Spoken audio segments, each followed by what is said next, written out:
Hello and welcome to Your New Jersey. I'm Marie Falbo. Today, we're highlighting two big moments happening this April. One bringing an iconic name to the stage, and another opening the doors to one of New Jersey's most celebrated annual events. Tony Danza is a true entertainment icon. From Taxi to Who's the Boss to Broadway and beyond.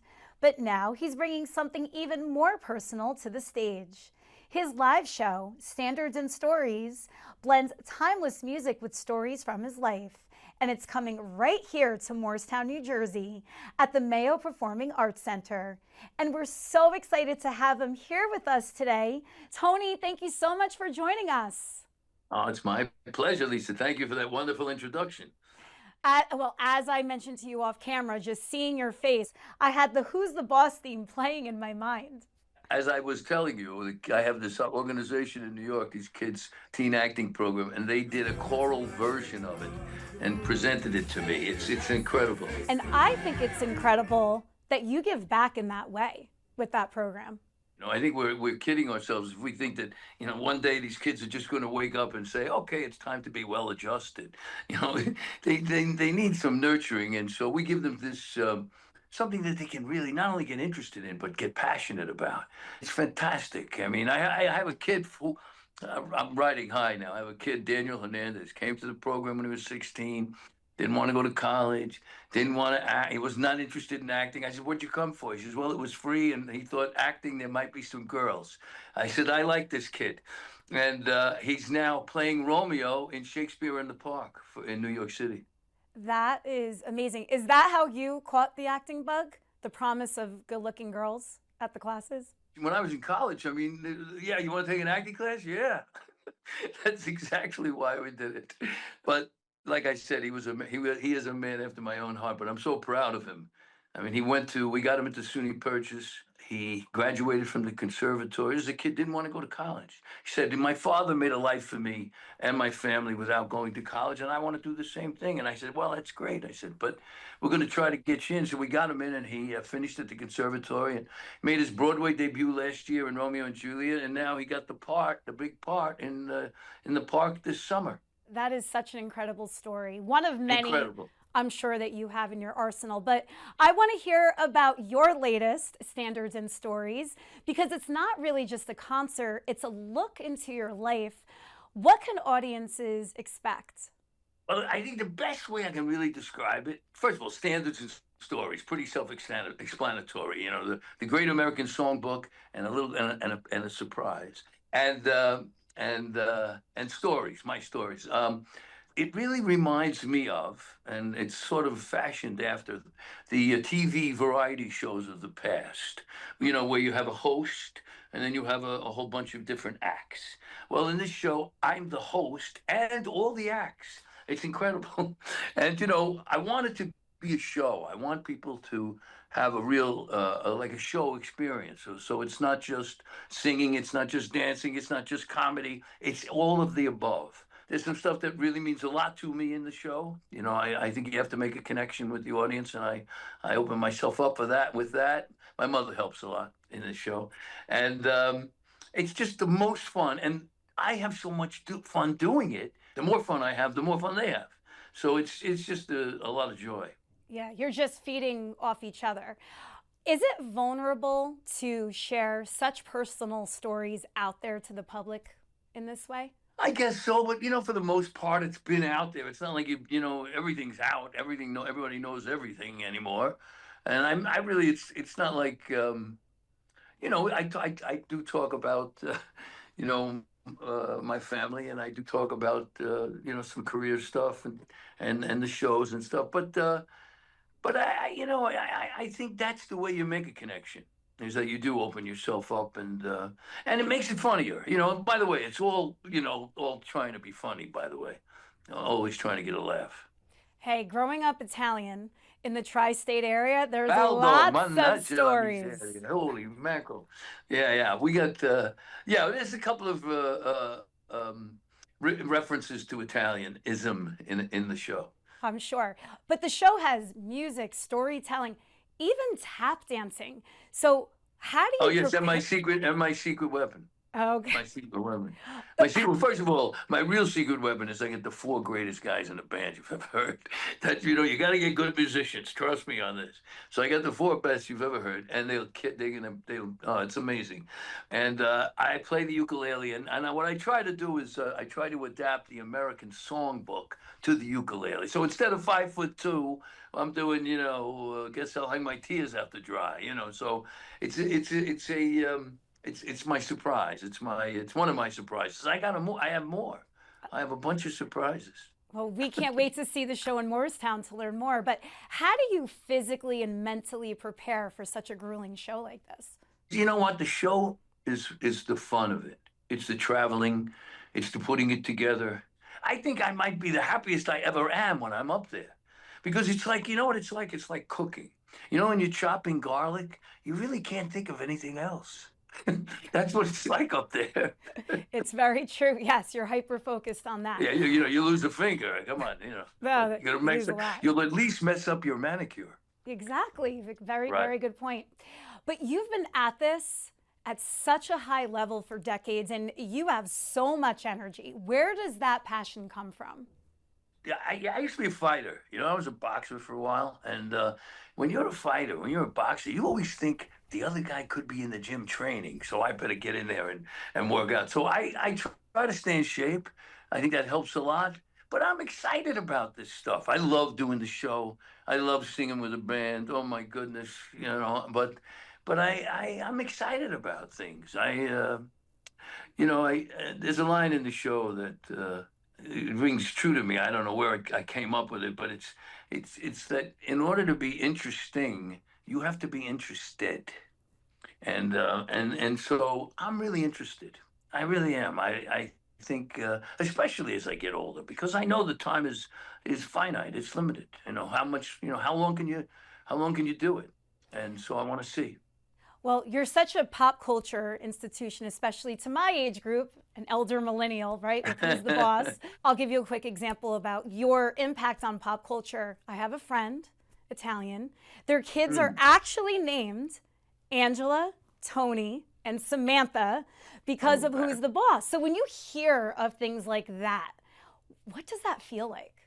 Well, you know what it does. Last night I was sitting at a bar. I was sitting at a bar in the hotel restaurant, and a guy said, a guy and his wife said the same, something similar, something. Not that they named their kids, but they grew up. I mean, watched the show all the time and really thought, And I think back to when we were doing it. We did 199 episodes, and I was always really concerned with the message. I think there's kids out there. There's kids watching with their parents. I don't want the parents to be embarrassed to, oh, you can't watch this. So there was always a real effort to make sure the message was good. And I think we did that. I mean, we fooled around a little bit with Catherine Hellman, Mona, and hopefully those jokes went over the kids' heads. But for the most part, we really tried to think what was our responsibility that came with this great influence. And I think that's the way TV used to be. And I think that's why I'm worried about the kids, is what we were talking about before, because we think about them the kids now there's no family hour anymore. There's none of that. The kids are consumers just like the rest of us. Yeah. And they can do what they want. And so so that's why I'm proud of the show, and why I'm proud of what I'm doing now. So you've had a crazy, unique journey, boxing, like you mentioned, television, Broadway, and a lot of that is rooted here in the tri-state area. How did starting out here shape you? Well, I'm a New Yorker. I'm born in Brooklyn. My father was a garbage man for the city, and he worked on the block that I lived on and went to school on. And I was always so proud of him because he used to drop me off at school with the truck. And I'll never forget my first day of high school. He let me ride inside the truck. But anyway, I'm sorry. Can't resist. I can't resist. But no, I think, being from New York is, being from Brooklyn, especially from East New York and Brooklyn, it's just a big part of who I am and what I am. And I love it. By the way, I love it. I live in the city now, and I just, it's like there's a song, Autumn in New York, and it talks about how autumn in New York is the place that promises new love, and that's the kind of place it is. You might walk around the corner and your whole life might change. It's Totally true. Did you and your family ever cross the river into the Jersey side? Oh, sure. Yeah. I used to think, everything west of New York was Jersey. I used to think that. But then I went to school in the Midwest. I went to school in the University of Dubuque in Iowa and got a good, a different perspective that I wouldn't have gotten. And I realized that New Jersey did end at some point. Did you ever go to the Jersey Shore?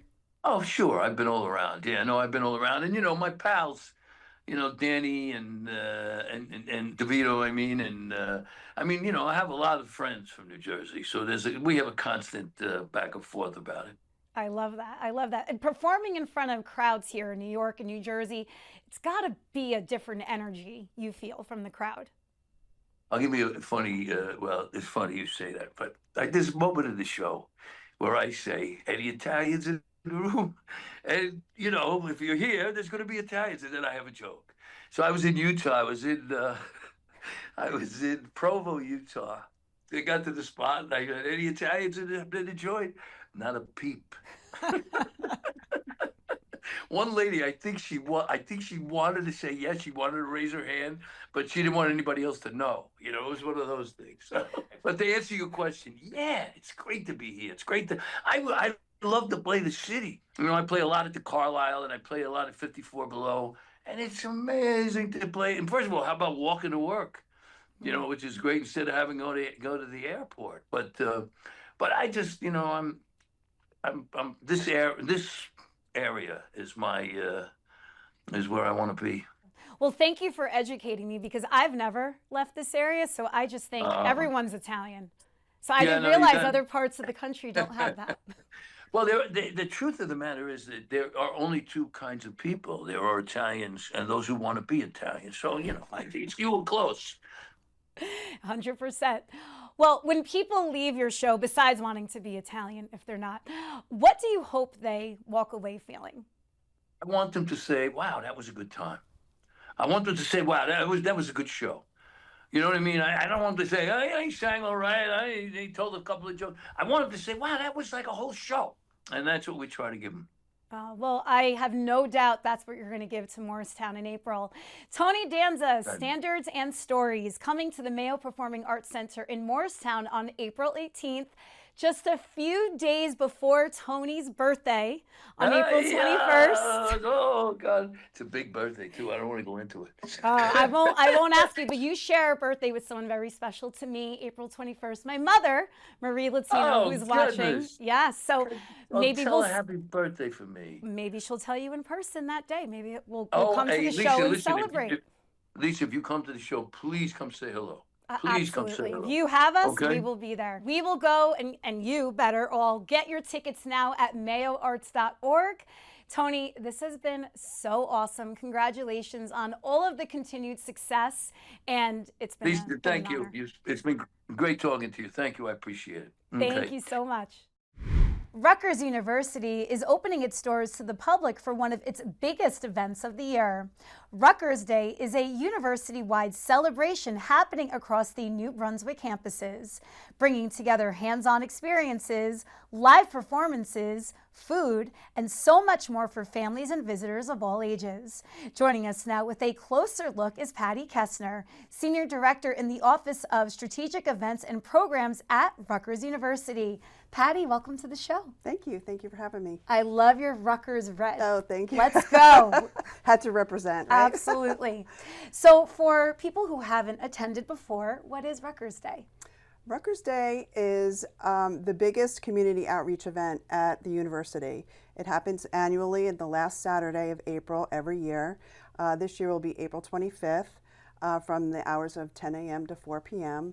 And it invites people, visitors, guests, New Jersey residents, to come to the university and see what we're all about, see what we offer the residents of New Jersey and beyond, globally as well. What are people going to be experiencing that day? Like you said, they'll be experiencing a lot of different activities that are hosted by our faculty, staff, students, and even some alumni programs will be happening. On our Bush campus, which is our health village, all of our Rutgers health programs will be there, so you can come and get a mini physical or a mini health check. You can bring your teddy bear for a teddy bear check. Wait, really? Yes, and they will examine your teddy bear for children, and it's really fun.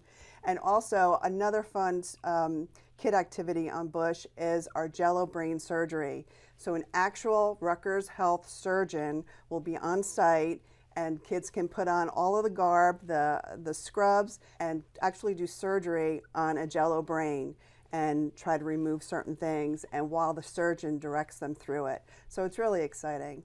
What about the athletics? Because Rutgers is known for its sports. So athletics will be on the College Avenue campus. We will have an athletes autograph session, and our mascot will be there as well for selfies. They'll also have posters that will be signed by the athletes, so they're going to put on a good show. That is so exciting. Yeah. And you have a parade too. We do have a parade on College Avenue. It kind of kicks off the whole event at 10:30 a.m. And they play through our Voorhees Mall. And it really breathes a lot of energy into the event. I just love it. I love it because the band goes through and everybody cheers, and it's a fun time. Why is it so important for Rutgers to open its doors like this? I think it's important for people to have an opportunity to see the university in a light that they normally wouldn't on an everyday basis. They get the opportunity to talk with faculty directly. They can see, specifically for prospective students, they can see student life in action. They can see what it's like to be a student at Rutgers University, and they can talk to students about their experiences as a student at Rutgers. So I think as the State University of New Jersey, I think it's important for residents to see what we do for them, because they may not even be aware of all of things, research in the health and wellness industry, engineering, agricultural and environment research. So there's a lot going on, and it's a great opportunity for them to see it. I feel like, and correct me if I'm wrong, but more and more New Jersey high school students are leaving the state, it feels like. At least in my town. I see Alabama, a lot of Florida, even as far as Arizona. Mm-hmm. So this is, I think, a great way to show them, hey, you don't need to go very far to have a rockin' college experience. Right, that's absolutely right. And we do get a lot of feedback from prospective students saying, this was such a great opportunity for us to really see what it's like to be a student at Rutgers. And believe it or not, this past year was the largest incoming student freshman year that we've ever had. Students are coming to Rutgers still, and I think Rutgers Day has something to do with that. How do you keep the event relevant, fresh, bigger and better every year? Well, we try to come up with some new ideas every year. And then all of our academic programs are also thinking of new ways to present their programs. This year is the 50th anniversary of Mason Gross School of the Arts, so we're dedicating a whole zone to them, where they'll be offering performances and recitals and pop-up dances and things like that. So that's something new this year. That's amazing. How do you make something like science or math cool for the masses? I think the best way to do it is to make it hands-on, so the guest or the visitor can participate in whatever you're trying to teach them. And just like the Jello brain, you get to use a scalpel, you get to cut in and see what it's like to actually be a surgeon. So I think people learn most when they're actually doing it themselves. So I think that's an important way to make an activity interesting to our guests. Do you have a big alumni population attending? We do. We do have a big alumni population. They come back with their families because we have a lot of children activities. And then there are certain alumni programs as well. So they like to bring, all the academic programs like to bring their alumni back. And they like to see each other and they like to catch up. You've been at this for how long now? I've been at the university for 33 years. Get out of here. I've been doing Rutgers Day for the past 16. Prior to Rutgers Day was really the roots of Rutgers Day. It was Ag Field Day, which has a 100-year-plus history. So I used to planned that for 15 years, and it's just kind of grown. So Rutgers Day expanded on that to include the rest of Rutgers, New Brunswick. Besides including everything happening on campus, you have a lot of local community partners as well you tie in.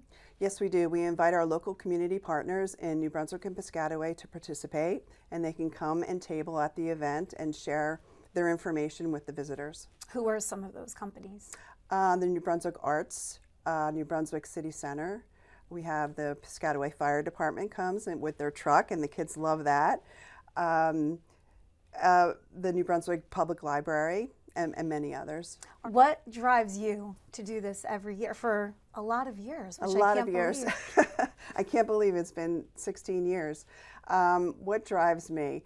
I just love it. I mean, I love the diversity of what I do in event planning, and Rutgers Day just brings so much energy. And I think what I love the best is at 10 a.m. when everything starts, you know, it's once the train gets going, you can't stop it. I have a moment to really sit back and watch as people arrive and they start participating in the programs, and they're happy and they're having fun.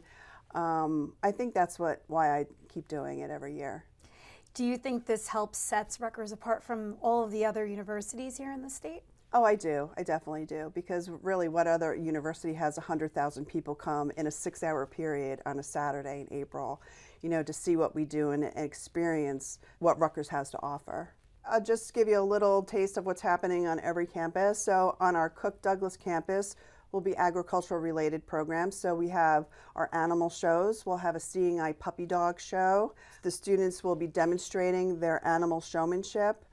On College Avenue again. Like what show is at the Super Bowl? Like the puppy ball. Like something like that? Yeah. So wow. So students, they live with their Seeing Eye puppies. They train them throughout the year, and they have to go everywhere that the student goes, even to class and on the buses. So this is an opportunity for them to showcase their dog that they've been raising all year, and showcasing how they are becoming a service animal. Wow. Yeah, it's very exciting. I've never heard of an event like that. I hear about a lot of events, but like an element like that, that must be one of your most well attended. Yeah, it is. And it's fun because sometimes you see them out in the store, you know, and they wear their traditional green handkerchief around their neck, the dogs, the puppies. So you know immediately that they're a puppy in training. And it's fun to see the students with them. I give them a lot of credit because it must be hard to give away a dog after you've had it for so long. I also think as a college student, you know, you're a kid, you know, yourself, and you have a lot of responsibility to take that on. It says something about their character too. Sure, giving back, yep. What about the other parts of campus? So College Avenue, we will have a marathon reading of Dracula offered by the Department of English, and visitors can come, and throughout the whole day they'll read the entire book. So visitors can sit up on a stool with a microphone and read as much as they want, and then... How long is this book? It's very long. I don't know the exact number, but it's long. But they do get through it. They do this every year. It's a different book every year, and they do get through it. And everyone who reads gets a free copy of the book. So we also have something called an art garden, which my office hosts. And we have an art display of 3-foot wooden R's that have been decorated in the mission of all of our academic units who want to participate. And there's also an arts and crafts area for that, for kids as well. And then on the Bush campus, we have our business school programs and computer science programs as well. And on each campus, there's an entertainment stage. And so student groups will sing and dance, and we have bands. So it's exciting. Have you done much sleeping recently? No. That's right. Your mind must be going 24/7. It does. I sleep for a few hours, and I wake up and I think about things. I mean, 2026 is weeks away, but are you starting to think about 27's event? Oh, already. Yes, we are. Yes. Mm-hmm. Yeah, you have to stay ahead when you have all of these different activations. Yes, you do. And we start planning, you know, I'm already thinking about it. We start actually planning immediately within a few weeks of the end of 2026's event. So. Awesome. Well, On New Jersey will be there streaming live. Yes, you will. Ken Rosado, we are very excited about that opportunity and can't wait to be part of the action. We are so happy to have you there. It's going to be, it just adds another level among the many levels of excitement you have there, right? We just pray for good weather. Yes, but the vibes will be there regardless. Yes, and even if we do have to enact a rain plan, we still have all the same programming. We just move it inside, and we have experienced that a couple of times in the past few years, but we still have thousands of people that come to enjoy it. Well, you are the perfect person to plan an event like this. You're sweet, you're kind, Thank you. right? And you need and calm. You have to be calm. You have to be calm. Especially under Yes, pressure like yes. that. Where can people find out more? And do you need tickets, or is this a free event? It's a free event. Anyone can come. Parking is free. All the parking lots are open. We have an express bus loop. So if you want to park in one spot but still visit all the other campuses, all you have to do is hop on a bus and then just get off where they drop you. And for more information, they can go to rutgersday.rutgers.edu. Perfect. Patty, thank you so much. We'll see you on the 25th. Thank you so much for having me. Thank you for joining me on another episode of Your New Jersey. I'm Lisa Marie Falbo. We'll see you back here next week. Next time on Your New Jersey. We have our own actual headquarters on the Douglas campus on Rutgers University, where many of us meet, and we have an office staff there, and we help make a difference with all the clubs, because clubs act individually to help support their communities, and then we all work together to do common causes. Any project that I have, you have an empty slate and you say, who are my customers? What am I trying to achieve? But, what are we going to do that's unique and different? How is this going to be special?